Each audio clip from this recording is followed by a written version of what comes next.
नमस्कार. Loyal daily न्यूजमध्ये आपले स्वागत आहे. नमस्कार, मी अनिरुद्ध बाजीराव गायकवाड, अमोल भोसले फाउंडेशन शिबिर संयोजक महाराष्ट्र राज्य.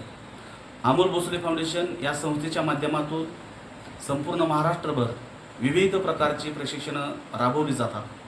त्याच्यामध्ये शिवण क्लासेस, ब्युटी पार्लर, लोणचे, पापड, मसाले, मिरची कांड, साबण बनवणे, फिनल बनवणे अशा वेगवेगळ्या प्रकारची प्रशिक्षणं असतात. परंतु आपल्या माजलगाव तालुक्यामधील पुरुषोत्तमपुरी या ठिकाणी आपल्या संस्थेच्या माध्यमातून शेतीपूरक अभ्यास दरम्यान शेतकऱ्यांसाठी आणि युवकांसाठी दुग्ध व्यवसाय, कुक्कुटपालन आणि शेळीपालनचं प्रशिक्षण आयोजित केलेलं आहे.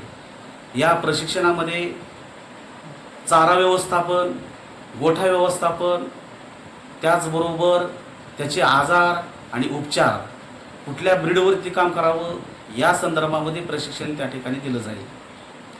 सोबतच योजनांची जनजागृती केली जाईल. या प्रशिक्षणामध्ये पुरुषोत्तमपुरी गावातील सर्व शेतकरी आणि युवकांना मी या व्हिडिओच्या माध्यमातून आवाहन करतो की आपण या प्रशिक्षणाचा पुरेपूर लाभ घ्यावा. प्रशिक्षण पूर्ण झाल्यानंतर अल्प दरामध्ये आपल्याला त्या ठिकाणी जे शासकीय योजनेकामी उपयुक्त असणारं प्रमाणपत्र, प्रशिक्षण प्रमाणपत्र हे सुद्धा वितरित केलं जाणार आहे. त्यासाठी आपण पुरुषोत्तमपुरीमधील पुरुषोत्तम मंदिरामध्ये दिनांक 9/4/2026 रोजी त्या ठिकाणी आपण सकाळी 9 वाजता उपस्थित राहून या प्रशिक्षणाचा पुरेपूर लाभ घ्यावा.